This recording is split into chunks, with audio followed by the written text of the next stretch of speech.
Welcome back, children. Hello, this is Vishal Pandey, and yesterday I have made a video, a very eminent famous poem named A Photograph, and I hope you all like it, and you have gone through that particular poem. You have already understood each and every line, each and every segment, and what the poem conveys.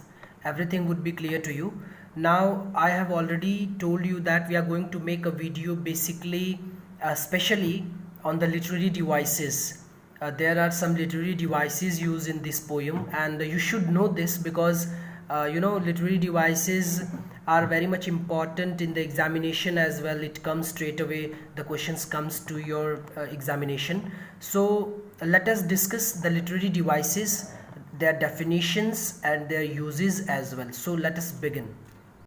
Okay, children, so you can see as on your screen that we are visiting on the page itself, which is the poem Photograph. Shirley Tolson has written this poem. So I have already covered this poem, and now let us understand the literary devices. Now, what are the importance of literary devices, why it has been used in the form of the poem? Now let me tell you this, that literary devices are some important thing in the form of poetry. Their use is to make poems look beautiful. So literary devices are used, poetic devices, you can say these all devices, these all forms of different types of devices are used in the poems, used by the writers, the poet and the poetess itself to make the poem look beautiful. So let us understand in this particular poem there are three devices which are used here. The first one which is used is alliteration, and the second one which is used is oxymoron, and the third one which is used is epithet, which is called transferred epithet as well. So what is alliteration, students? I hope you all have gone through this all devices. This is not something new for you. You have gone in class 10th, you would have learned all these devices. There are so many devices which we will understand when we will take the poems individually, and we will take the poems, each poems has some poetic devices. We will understand, we will discuss it. But here in this poem you can see three devices. I'm going to explain which are they, where are they in the lines between. I'm going to explain, I'm going to give you the examples of each one of them. So let us understand that what is alliteration first, then oxymoron, and then later on the transferred epithet or the epithet itself. Now what is alliteration? Alliteration is the repetition of consonant sound. Now you have to listen very clearly. I am again repeating this. Alliteration is the repetition of a consonant sound at the beginning of two or more consecutive words. Let me explain this. How?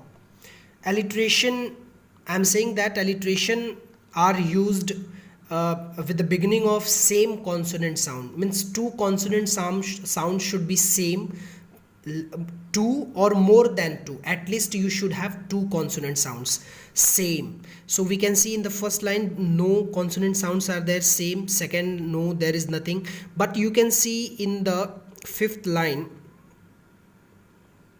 all three stood still. You can see S and S, stood and still. So this is alliteration, because the definition of alliteration is that alliteration is the repetition of two consonant sound in the beginning of, this is the beginning. Stood starts from S and still starts from S. So repetition of a consonant sound at the beginning of two or more than two consecutive words. So this is the first alliteration. You can see I'm underlining this. You should underline in your text. Second alliteration, there is one more alliteration in this line itself. You can see through there, T and T. You can see, children, this is very much clear. You can see this, that in this particular line we are having two of the alliterations in the same line.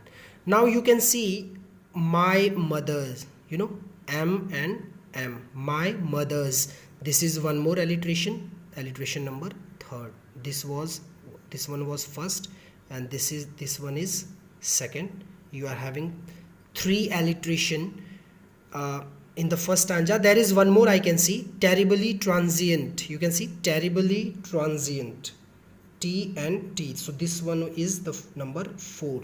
So you are having 4 alliteration in one stanza. So alliteration is very much clear that you will be having at least 2 or more than 2, but at least 2 should be there, that the same sound of a consonant stood still there through my mother's, and then terribly transient. So this was alliteration. One more alliteration I can see in the last stanza and the last line, silence silences, S and S. So alliteration number 5. So there are 5 alliterations altogether in this poem. Now let us understand the second poetic device, which is oxymoron. What is oxymoron, students?